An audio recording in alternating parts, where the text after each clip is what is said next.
All right, let's jump right into this explainer. We're looking at something pretty incredible today, how ancient wisdom is literally offering a modern lifeline to India's agriculture. For millennia, Vedic traditions revered the land and the native cow as sacred providers. And today, as we finally start pivoting away from those chemical-heavy methods of the 20th century, we are turning back to those exact roots. We're witnessing this profound shift that blends our ancient heritage with some very urgent national security needs. Just take a look at this number, because the sheer scale of the crisis we're facing is staggering. 86%. India relies on West Asia for 86% of the liquefied natural gas, or LNG, that we need just to produce domestic fertilizers. Because of this massive dependency, our critical kharif planting season is left highly vulnerable to the looming 2026 Middle East conflict. We are essentially importing our food security risks. To understand how we actually overcome this massive hurdle, here is our roadmap for today. We're going to cover 1. The 2026 fertilizer crisis. 2. Return to Vedic agriculture. 3. PM Modi's strategic push. 4. Boosting farmer net profits. 5. Healing the nation's soil. And finally, 6. How citizens can support. Section 1. The 2026 fertilizer crisis. A supply shock. Let's look at how global geopolitics directly threatens our food supply. The real issue here is that this imported chemical dependency is a massive national security and economic liability right now. The disruption in the Strait of Hormuz means our domestic fertilizer plants are operating at only 60% capacity. Meanwhile, global fertilizer prices have skyrocketed by up to 80%. To shield our farmers from this, the government's fertilizer subsidy bill is projected to overshoot its budget by an alarming 70,000 crore rupees, hitting a staggering 2.4 lakh crore total. This is a severe supply shock, and it literally forces us to rethink how we grow our food. Section 2. Return to Vedic agriculture. Prakritik Krishi Paddhati. So how exactly do we break free from this trap? Well, natural farming isn't some experimental new tech. It's a return to a proven heritage, formerly known as Prakritik Krishi Paddhati. This approach draws directly from ancient texts. It was championed by leaders who studied traditional practices at historical centers like the Gurukul in Kurukshetra, where farming was literally taught as an act of devotion to the earth. It focuses entirely on functional biodiversity and working with nature, which completely eliminates the need for imported synthetic fertilizers. You can really see the stark contrast here between a toxic, import-dependent paradigm and a healing, self-reliant ecosystem. And it's super important to note that natural farming is not the same as organic farming. Organic farming often requires massive amounts of purchased manure. We're talking up to 300 quintals per acre. Natural farming, on the other hand, is a zero-budget philosophy. It relies on microscopic biological processes fueled by the indigenous cow, making it incredibly low-cost and highly accessible for the average Indian smallholder farmer. These 4 Vedic pillars harness the power of nature to restore soil fertility, and they do it without a single drop of imported urea. Listen to how elegant this system is. First, you have Bijamrit, which protects the seeds from fungus right from the start. Then, Jivamrit acts as a powerful microbial culture added directly to the soil.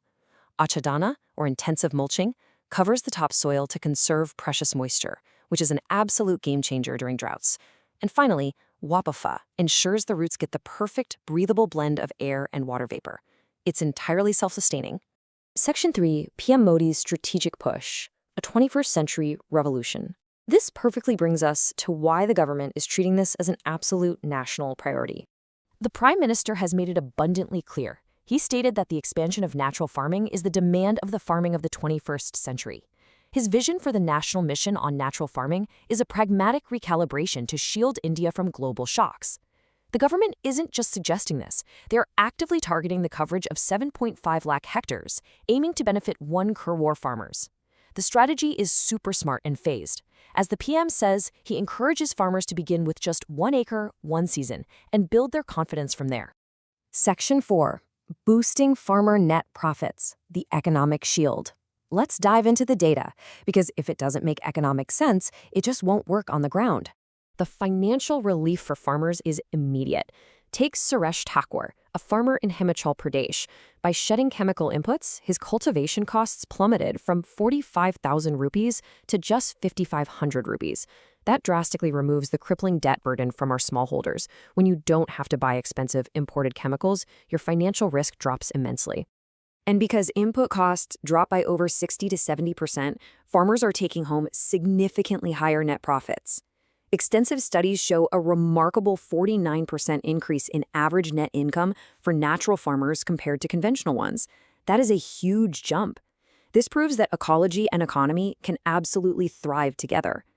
In states like Gujarat, farmers are earning lakhs of rupees from just a single acre of land by applying these low-cost methods.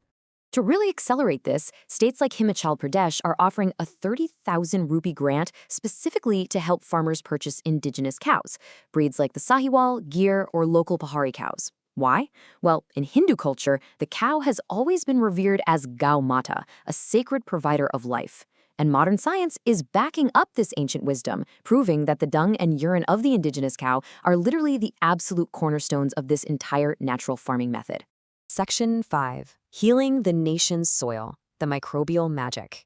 Because beyond the economics, there is a profound ecological restoration happening right beneath our feet.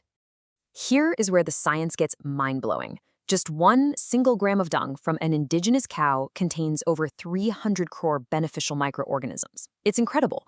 When mixed with jaggery and pulse flour to make that Jeevamrit we talked about, these microbes multiply rapidly.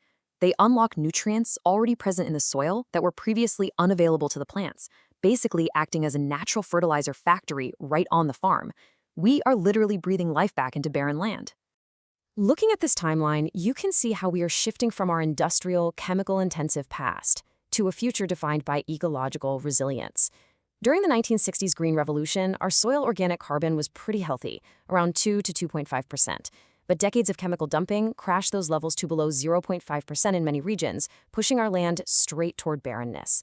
Natural farming is the urgent intervention we absolutely need today to restore that carbon and bring 7.5 lakh hectares of soil back to life by 2026.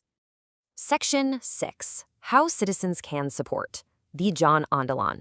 So you might be wondering, how does an urban citizen fit into this agricultural revolution? It all comes down to conscious consumption. Your daily grocery shopping creates a viable, high-value market that incentivizes more farmers to abandon chemicals. When you shop, specifically look for the Jaivik Bharat or PGS India logos. You can use digital platforms like Enam or TG Organics to buy directly from farmers, effectively cutting out the middleman. Or, even better, join a community-supported agriculture model to invest directly in a local farm's harvest. Your demand for clean food is the engine that will sustain this movement. So will your next meal fund a global chemical crisis, or will it fuel India's natural farming revolution? I want to leave you with that thought to ponder, because achieving a self-reliant, healthy India ultimately starts right on your dinner plate. Every single conscious purchase you make helps break the chain of imported chemical dependency, heals our sacred soil, and secures a prosperous future for Indian farmers.